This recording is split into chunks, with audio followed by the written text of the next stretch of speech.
There's something that every single woman in this world goes through. No woman can escape it. Yet we treat it like it's episodic checklist and not a big deal, yet it plays such a massive role in our lives. What I'm talking about is going through the reproductive fertility stage. Regardless if you have kids, you don't have kids, you're still making decisions around that. Menopause, post-menopause. And we treat it like it's a separate, disconnected event, when in reality, they're all part of one fluid journey. And this thing that is so universal, this journey, is still surrounded by so much silence and shame. My guest today, Dr. Suzanne Gilberg, has built her career on disrupting that silence. She's a gynecologist, a healer, an educator. She's also a board certified in integrative and holistic medicine, a clinical Ayurvedic specialist, and the author of The Menopause Bootcamp. You may recognize her as the chief medical correspondent on The Drew Barrymore Show, or from her work as the chief clinical officer at Monarch, where she's transforming women's healthcare. Dr. Suzanne's passionate about healing individuals, family, and communities, and the planet.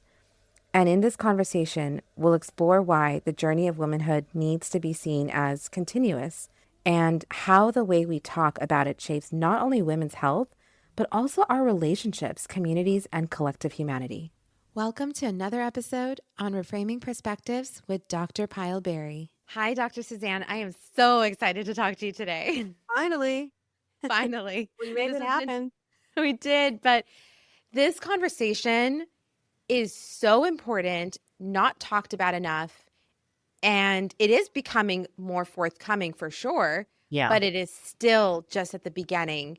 And I cannot wait to dive in to talk about everything from a woman's or a girl's period to a woman's menopause and beyond, because it's not these isolated experiences and milestones. We need to look at it from a much greater picture. But before we dive into that, what got you, of course, as a woman, but beyond that, what got you so motivated to really advocate around this space?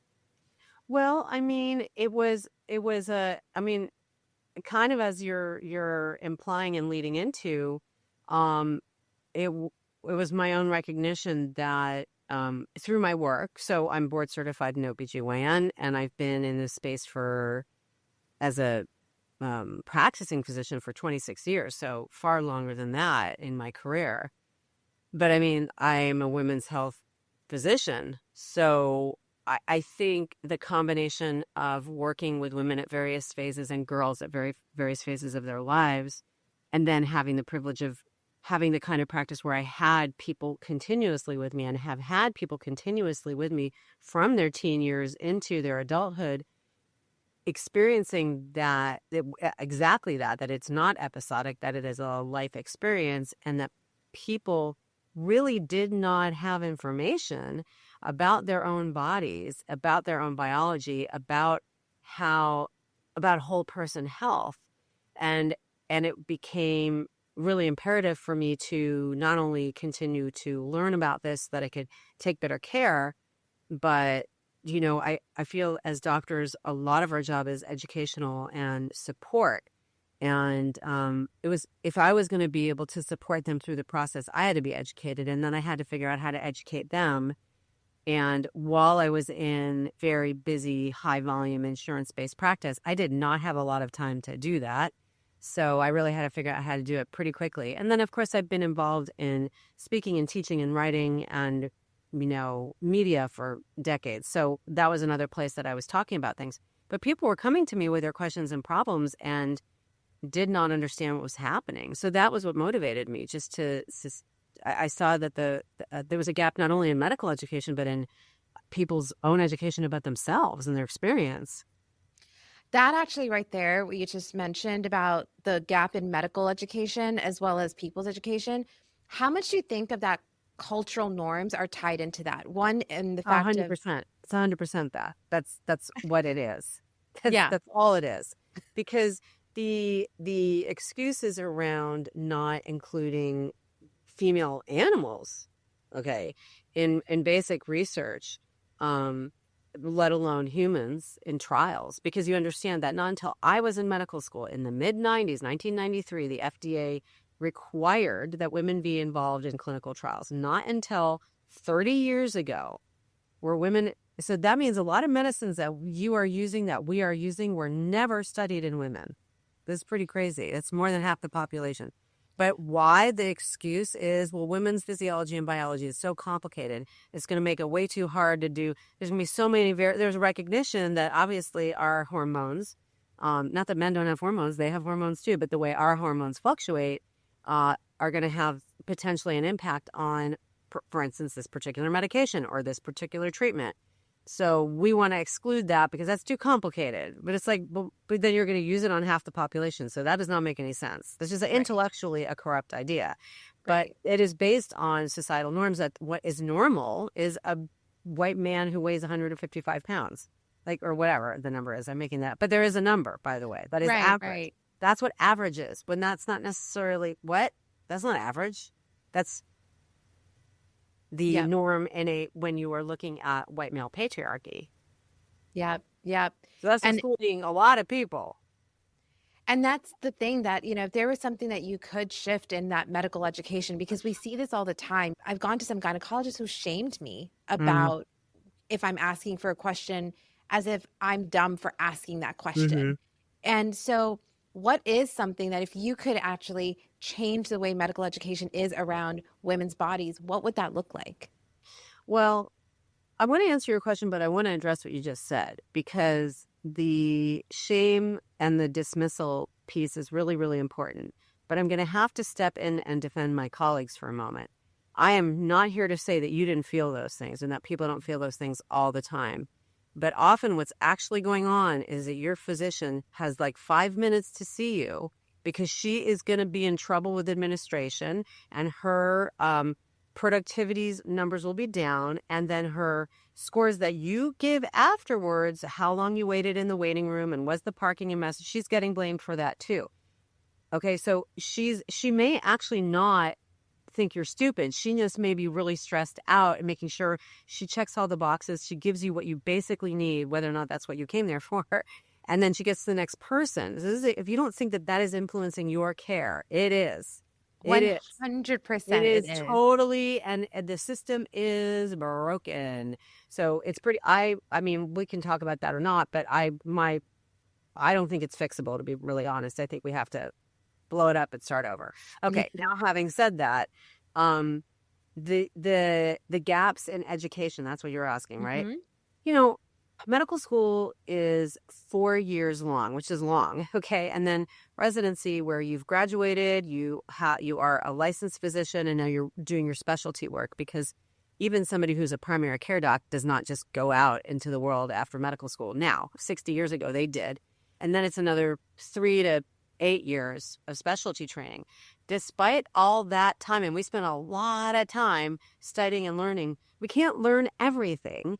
And we have to learn the things that are the most at the forefront. We have to learn the things that are going to, be life-saving. And so sometimes and also science evolves and clinical guidelines evolve, although the data shows that it takes about 17 years for a critical piece of scientific information to be proven until it is adopted into clinical practice. Yeah, because people are conservative and like, this is the way we do it. This is the way we always did it. This is what the guidelines say. And I'd like to say something about guidelines. We love them. They're guardrails, but they are not laws. They're not. It's not like, so there's all these forces at play. And I think if you take a person who's super busy, seeing a lot of patients, kind of locked into the way they learned, and now there's new information coming up, it's just a lot to integrate. So it's hard. I mean, but the thing is, despite that, medicine is a profession and a career of lifelong learning. We all have maintenance of certification that we have to do. We all are, reading, going to conferences and stuff. And some things just stick and some things don't. But ultimately, the gap in our medical education around women's health, I think it's really, a lot of it's misogyny that's not well understood and that people don't always have insight into. I think that's changing. And I mean, when you come into midlife care and beyond, there's a lot of ageism. There's a lot of focus in OBGYN specifically on menstruation and reproduction, fertility, which are all important things. but it's kind of, when you think about it, like it's a 4-year residency. And then there's like fellowships where people do subspecialties, which can be 3 years or 4 years longer. But coming out as a generalist, which is what I do, and being an expert in pelvic surgery, in obstetrics, in office gynecology, in sexually transmitted infections, in sexuality, in period, I mean, in Right. cancer, it's a lot of things to do. Right. And each thing is just, you can go so deep with each one of those pieces, which brings me to the way that we perceive women's health and the way that we look at women. We look at these things as managed care instead Hmm. of really looking at this as a journey that a woman is going through. Starts with a period at age 12, 11. Now it's going younger to 10, 9. Yeah. And it's treated as if, okay, there you go. You had a period. This is what you do. This is how you do it. Now keep it quiet. Don't talk about it. Don't show it. Don't do this. Some places are like, you can't go into a temple because you're dirty. There's all these things around it, right? But there you go. You had this one moment, checklist checked off. Now you have gone into womanhood. Okay. Now we don't talk about anything. Then it comes to fertility, reproduction. So some women who really want to have kids, now there's this, I got to have kids before the biological clock. Oh, wait a second. I'm 38 and now I'm freezing my eggs, but I was 25 and I was still struggling with having a baby. So maybe it's not about age. Check. Okay, there is another milestone for a Right. woman. She needs to have Right. reproduce. Then we get into menopause. And then it's this idea of like what's happening to a woman's hormones. She's losing her estrogen. She's losing all this stuff. Okay, check. Now she's being discarded. She's just doesn't matter anymore. And then there's this beyond period of what happens after menopause. Your hormones are still changing into your 70s. There's still things happening. Women are still going through things. But again, they're all looked on as these isolated moments and not looked on as this one continuum journey. Right. And I just love to get your perspective on that piece right there and how we need to flip it from isolated experiences to a continued journey. Well, I mean, but I think that that's really about adopting more of a woman-centric view, which is that our body rhythms are not a steady state. I mean, no human body is a steady state, but men's hormonal rhythms are far different. They don't have quiet. I wish I could show you a graphic. It's quiet basically until adolescence, until menarche, until you get your period.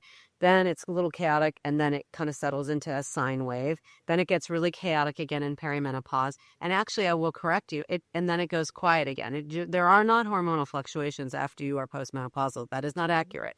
There are other hormones in your body, but if you're Right. talking about the sex steroids, so estrogen, progesterone, and testosterone, testosterone kind of has a slow decline, whereas the rest of them are chaotic, and then they decline unless you're doing replacement therapy. That doesn't mean that a woman is not still alive and that she's not still having experiences. So I think the thing is, I think you're right. I think calling out this like episodic attention as opposed to embracing and understanding that a woman's experience on earth, her very existence, is a much more flowy journey. I mean, that's just the way it is. No pun intended. Right. Well, maybe I did intend to put it. I don't know. I liked it. So I think that's a beautiful way to look at it, and just another way to lean into authentically being who we are at the various times in our lives that we are, because no human ceases to evolve. Like, you get to this point, whatever it is, and that's who you are. I mean, some people do that, but most of us don't do that. We continue to grow in who we are.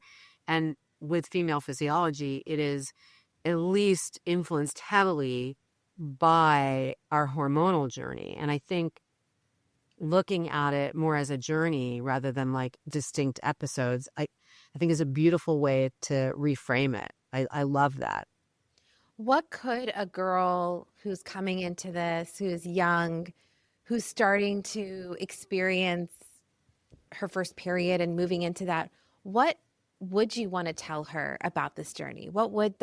How could she start understanding herself through this journey? Oh, wow. I mean, I think we've done a better job, at least about preparing girls for these changes. But you're right. It's just sort of like, then it stops. Like, it's like, oh, and then you're going to try to not get pregnant or get pregnant, basically. And then, like, Right. that's it. Like, there's nothing else. Like, I mean, I think just being a little more open-ended and saying like you're about to embark on the next phase of the rest of your life, which is like this incredible adventure, to be honest. Like we're we are not boring. We are not Oh, boring. far from. Right. And I don't even mean that in any kind of like euphemistic way. Like we have a very exciting hormonal adventure. I feel like that is the way I would frame it. Like it's interesting, it's different. It's because there's so much fear that gets injected into even your periods or fertility, not fertility, or like the fear of like, oh my God, you know, all the shame and the like weird moral judgments and ethics of like orthodoxy basically Mhm. around sexual health, sexuality, getting pregnant, not getting pregnant, fear, which by the way has really significant traumatizing impacts on our bodies when we are psychologically traumatized and we use fear as a tool to educate.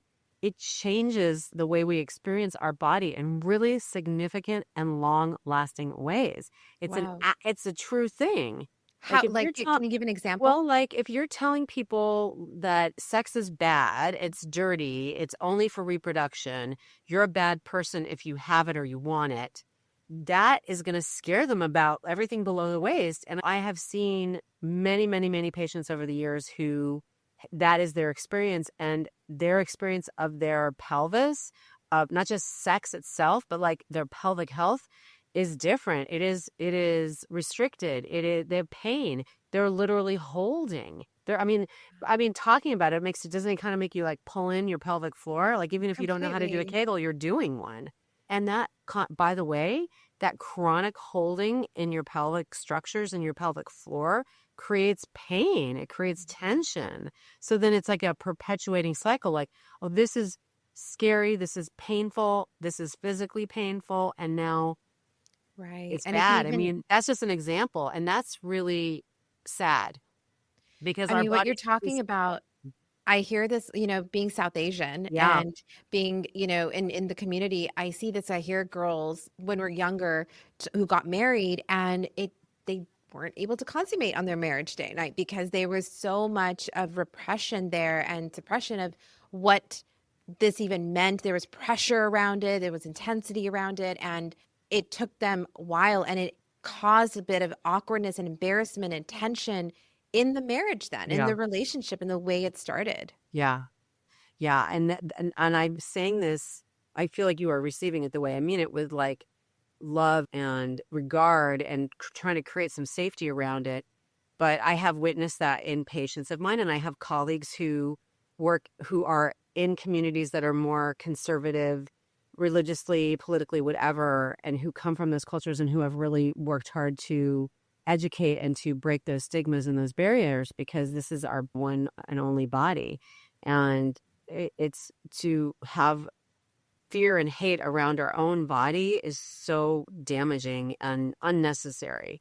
So when you talk about how powerful community standards and norms are, I mean, that's one example. But I think this idea that girls and women exist for only very specific purposes does the same thing. This idea of, so, you asked me how would I try to frame it for a young girl starting to have her period? I would want it to start with not being a negative thing, but like being like, hey, you may feel some kind of ways. It may be uncomfortable, maybe weird.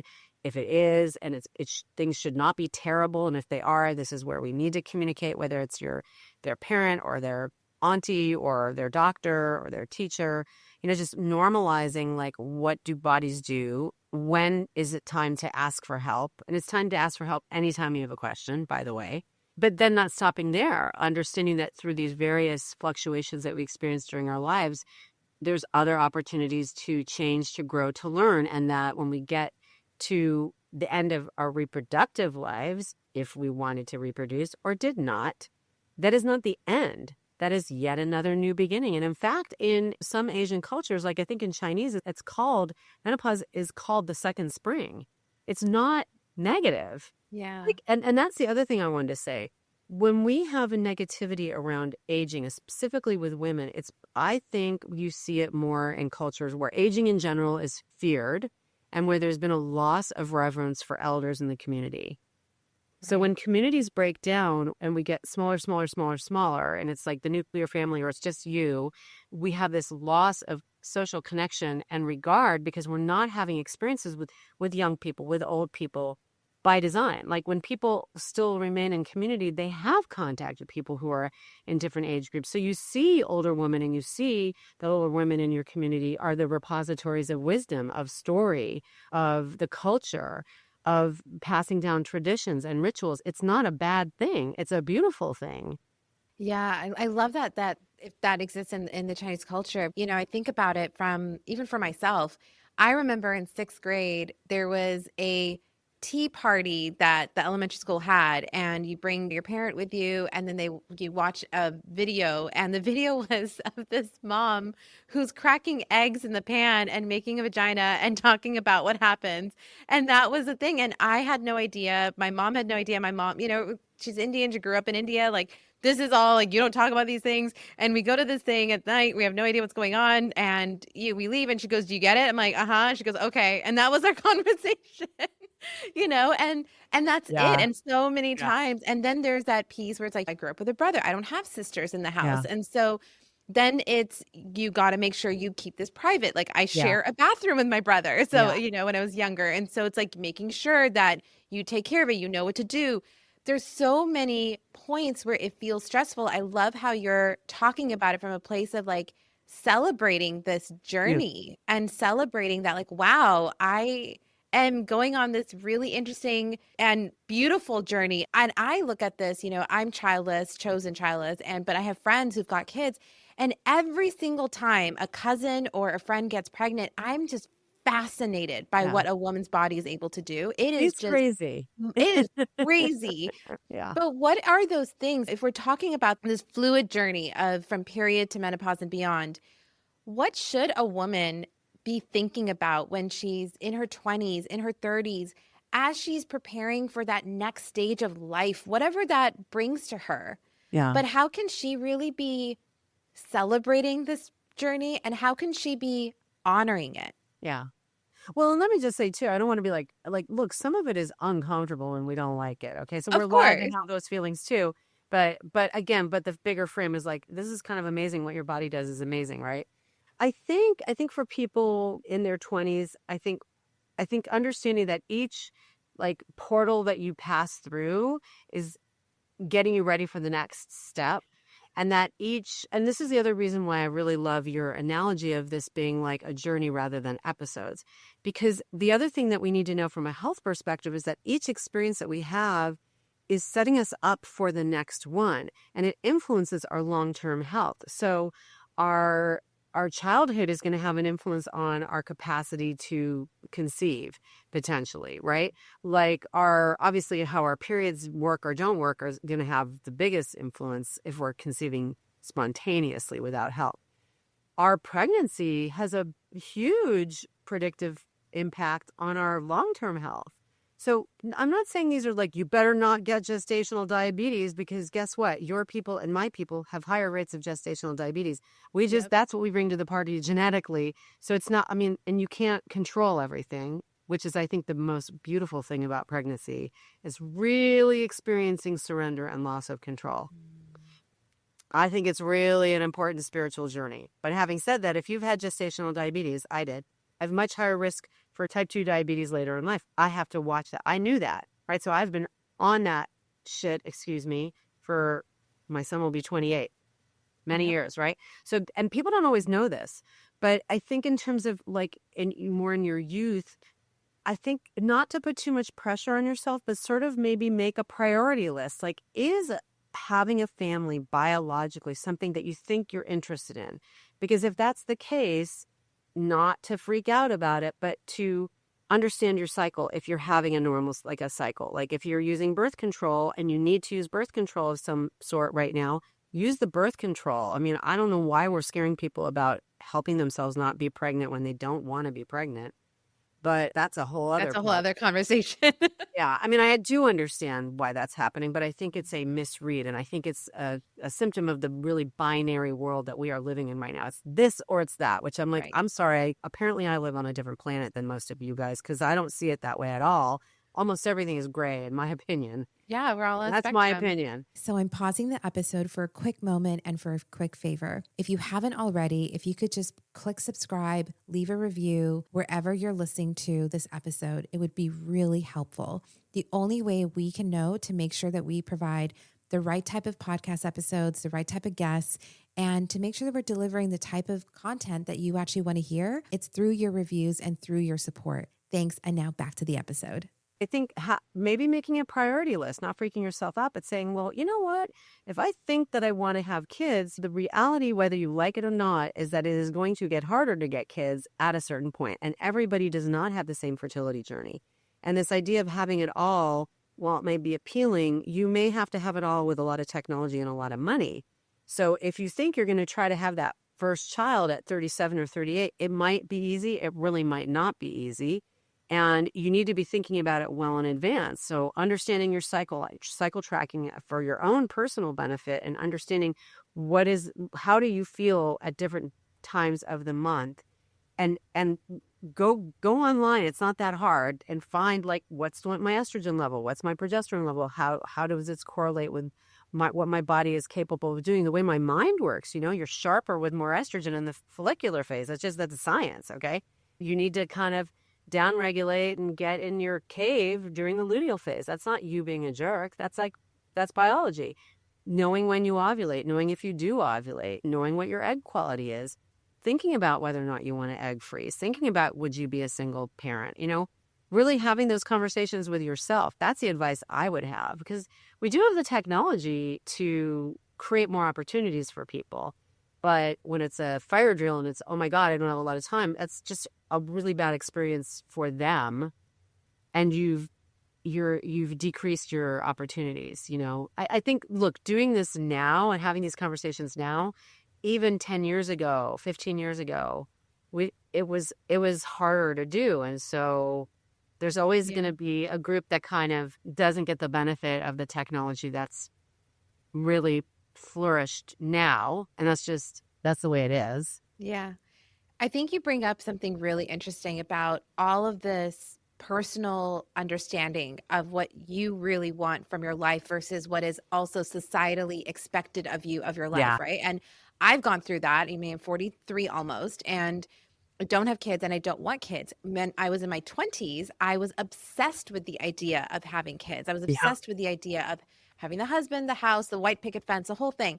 But I had to start asking myself questions. I think it was in my early 30s. And I was like, is this what I want, or is this what society has dictated me to want? Yeah. And those conversations I do see more women having once they get closer to the point of making a decision around children and if they want that or not, versus that being a part of a conversation that they should be having in college or be having earlier, because that, to your point, it sets the tone for the things that you're going to do. And not to say that you can't change your mind, but it's about recognizing that, how do I want to treat my body, and how do I recognize the path that I'm building for myself if those are the things that I want to possibly engage in for myself. Yeah. And I think the other difference here is really centering yourself, like getting to know who you are. And I've already said, like, look, who I am hasn't changed, but it's evolved, Right. So understanding that your desires, your interests, your priorities may change.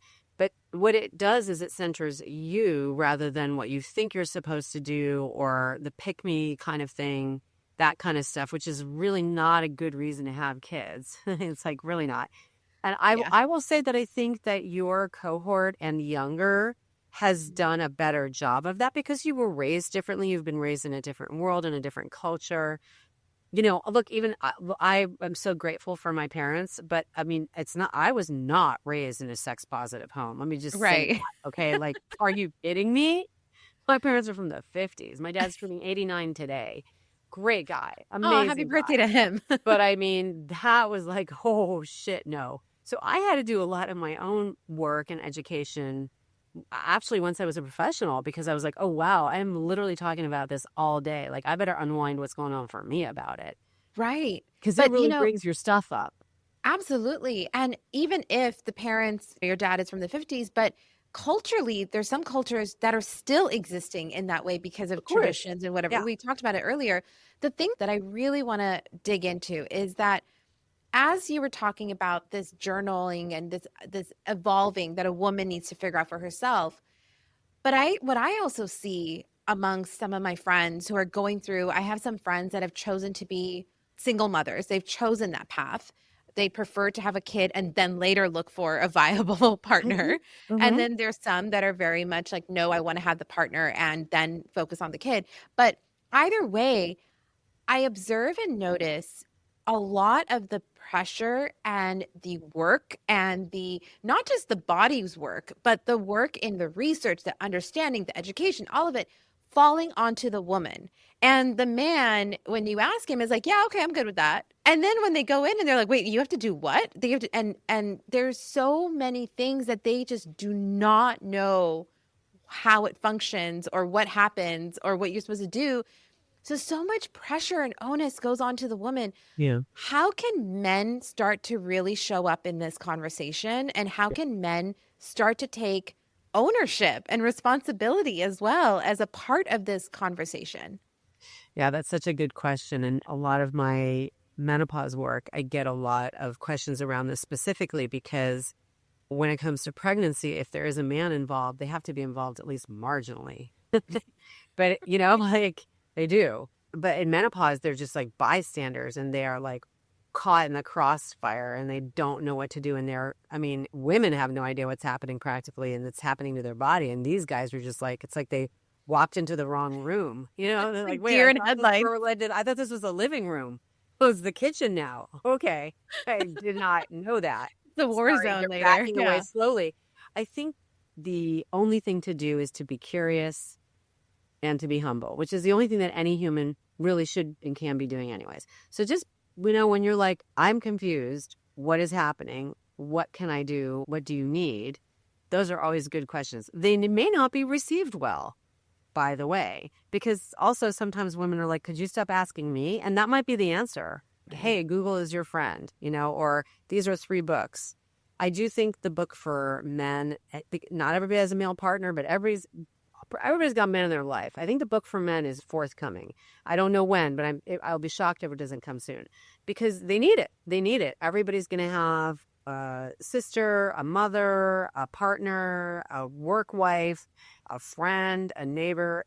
They all have people going through these things. And I think there just needs to be this idea that they own it as well. We live together on the planet. Like, Right. we don't know everything about their stuff. We really don't. But we know a lot more about their stuff than they know about ours because we have to, because they're Yeah. running the show right now. So, as much as it's not quite that simple, but when the power structures are male oriented and male dominated, anybody who's not the dominant force has to speak that language. We don't Yeah. even realize we're doing it, Yeah. So it would be great if they could participate in that. It would be better for them. Like, let me just sell it, It's going to be better for you if you know what's going on. Your life will be easier. Right. It's like knowing what you're walking into, right? So it's just, I had another interview session that I did with a therapist, and she was talking about, we're talking about clinical therapy. We're talking about like naming it, right? Name it Mm-hmm. and tag it. And so, in the same idea, is that if you are with your partner, your sister, whoever it is, but they're now in their late 40s, early 50s, and they're starting to go through the menopause period and they're learning and figuring it out. Now you recognize that, okay, I'm going into this journey with her Right. as she is evolving. And as Yes. I am evolving into Yes. my later stage of aging, Yeah. she's evolving. And so, just like when I ask married couples who've been married for 40, 50, 60 years, and you ask them, like, what is the secret sauce and all of that? And a lot of times they say the fact that who you are in your 20s when you first got married is not who you are in your 40s and 50s and 60s. And I would consider that the biological changes that are happening needs to be a part of that evolution of conversation. Oh yeah, for sure, because it's having an impact on both of you. And not just her biology having an impact on him. He's got biological changes that are going on also. And I think, again, to me, I would frame it as like an interesting opportunity to learn. It's not going to be boring. If you want it to stay the same forever, like, That's unlikely to happen in any scenario. So maybe look at it as a plus, like, oh, this is going to be different and fun and new. It's like version Right. 3.0. It's like you love You don't have action to go have a movies. third wife. You could just have a third marriage with your first wife I if love you're that. willing to work it out. I mean, I think that's what happens in long marriages. I don't know. I wasn't in. No, I agree. I mean, I was gonna say it's like, that, like men love action movies. Like this can be your action movie of recognizing, all right, Exactly. what's going on? What is in this next series of the trilogy of this Correct. Oh my Avatar God. movie, whatever it is, right? It's the prequel. It's It's the that. sequel. It's all of it. Right. Right. And with that, I think that even for women, as I've seen, got nieces who are going through their early journey part, and then I've got my mom who's at the end, and I'm right here in the middle. And so, just what are things that I, as a aunt or as a daughter, that I could be learning in these moments? One, teach from a teaching perspective, but second, from a learning, like what should I be paying attention to genetically, even that what my Mm-hmm. mom is going Mm-hmm. through. So Mm-hmm. it's like this is my psychic prediction of what's going Yeah. to happen to Yeah. me. Yeah. I mean, obviously it's not one to one, but I think looking at family members who are older is a great way to understand your path forward. So, first of all, you might even want to ask. I mean, I think it depends on the relationship and the person, but you might want to ask, like, there's things that you did in your life around your health that you are really glad you did because they made this impact on yourself when you think about it now? Are there things you wish you would have done differently? Ask them directly, like what advice they may have, insight and advice that they haven't shared because you didn't ask. And I remember talking to my mom before she passed away. It was as I was like getting way further into perimenopause. And I remember asking her, because she had a hysterectomy in her 40s, which was like the thing that happened to women in that cohort. And I didn't know anything about her menopause. And I asked her, and she started talking about her own mom's menopause. And I said to her, like, it turned out my grandmother, her mother, had had a pretty late menopause. And I was like, oh, I had no idea. She said, well, you never asked. I was like, well, I mean, why would I ask that? But that was kind of my mom anyways. But yeah, but I didn't ask. I didn't ask because I had nothing to base it on, because she had a hysterectomy. So it was like they took everything out in her mid 40s, which is a whole disaster. But my grandmother had a late menopause, and so did I.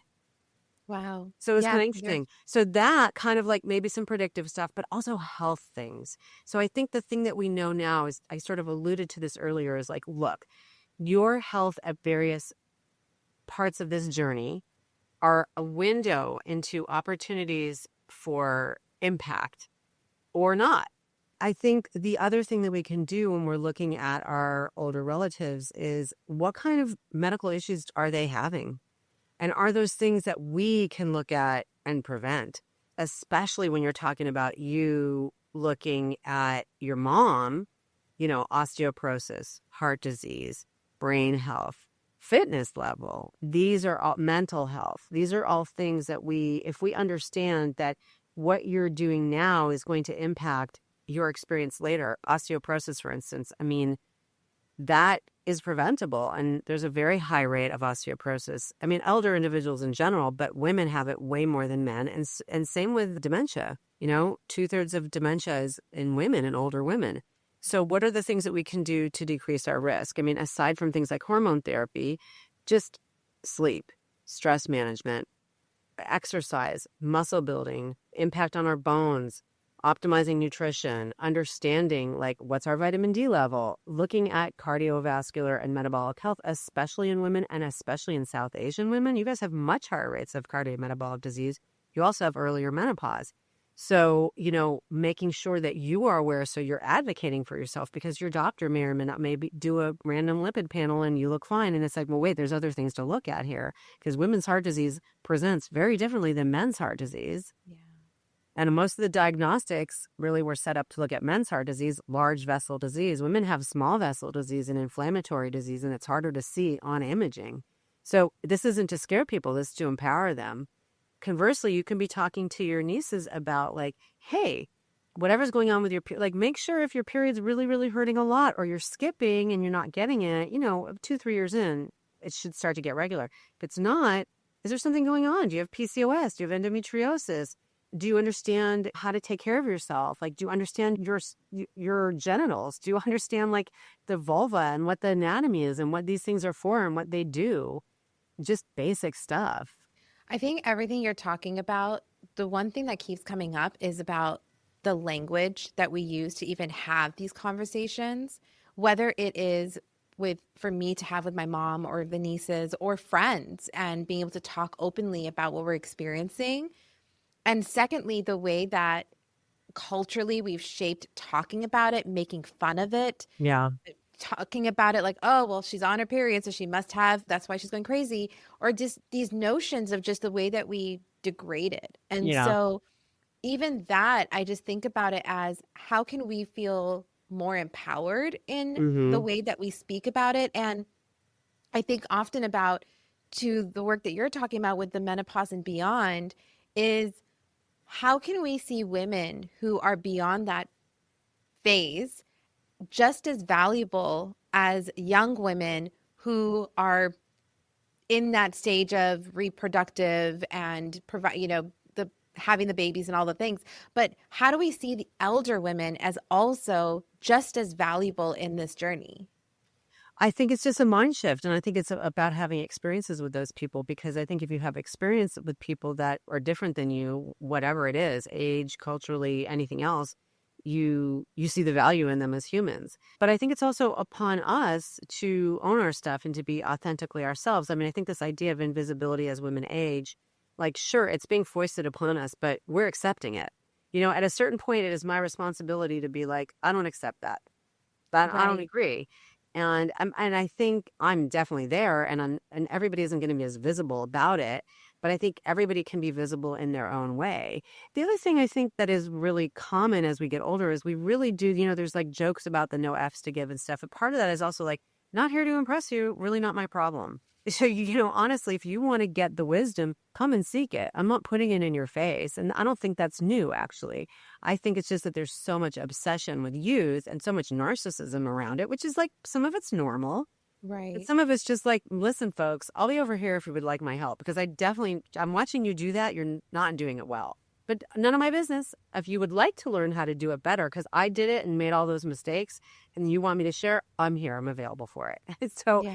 I think, again, it's really about being humble, being curious, and come asking, hey, can I get a little bit of what you got? Yeah. And it's just normalizing. I will say that I think that my niece's generation, Gen Z and below, are way more comfortable talking about it, open about it. Yeah. My brother's a girl dad. He only has two girls. So he hears about all the things that he didn't have to hear about when he was Yeah. growing up with Yeah. me. But those things are definitely changing and that normalizing of it. Yeah. What is something that, when we think about the relationship of all of this whole journey and if for the women who are listening right now, what is that one action that they could take today in embracing this for themselves and starting to open the door and inviting other people in their family, community to learn and educate and become more aware so they don't have to carry all the burden themselves? Yeah, that's such a good question. I mean, I think it always starts with ourselves. So I do think kind of checking ourselves and checking in with ourselves about like, well, how does this make us feel? Because if it's making me feel anxious, I might hide it and not want to talk about it. And I think the first thing we have to do is maybe get more comfortable and accepting and focusing on our own needs and self-love and all this stuff, which is not necessarily culturally like what we are taught, right? Women Yeah. in every culture are taught to take care of other people and to be really outward facing. And that's a beautiful thing. That's an amazing gift that we give ourselves and others. But at a certain point, we've got to turn it inward. So I think it really has to start with our own self.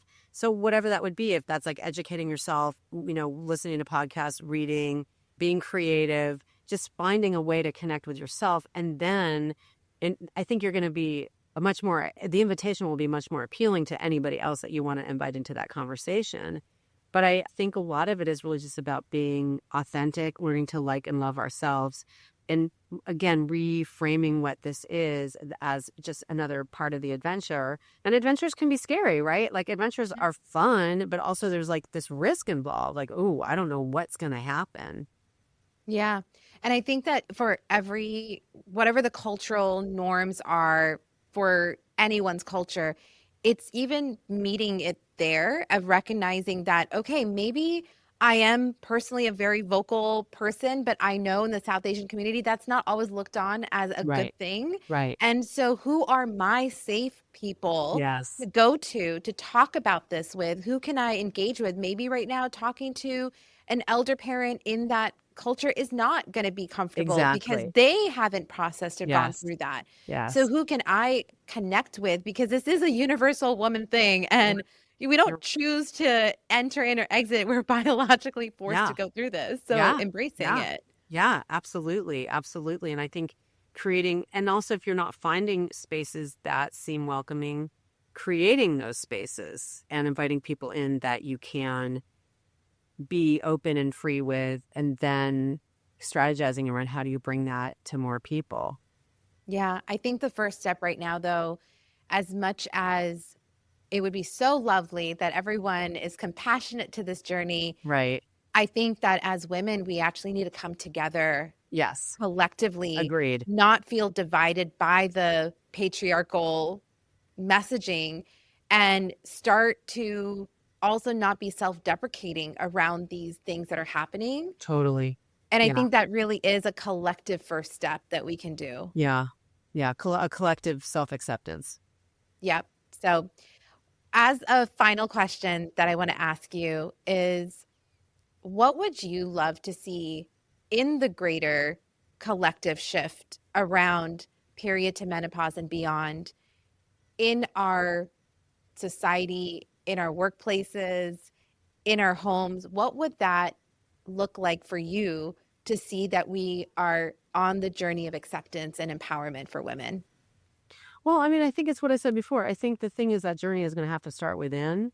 And I would like to see people not feel so shamed by the whole thing and shamed for asking for help, because I don't think we can expect people to know everything, especially when we haven't been talking about it. So I think really just the naming of it and the destigmatization, then learning how to accept ourselves and whatever the experience and the feelings are, is always the first step for it. I don't think it's really different than most other healing journeys. And I think there needs to be a lot more healing around this for ourselves so that we can bring the beauty of the experience, because it's really transformative and it's fantastic. Actually, I think if you talk to most people who have gotten through it, they have really positive things to say. It's far from a negative experience.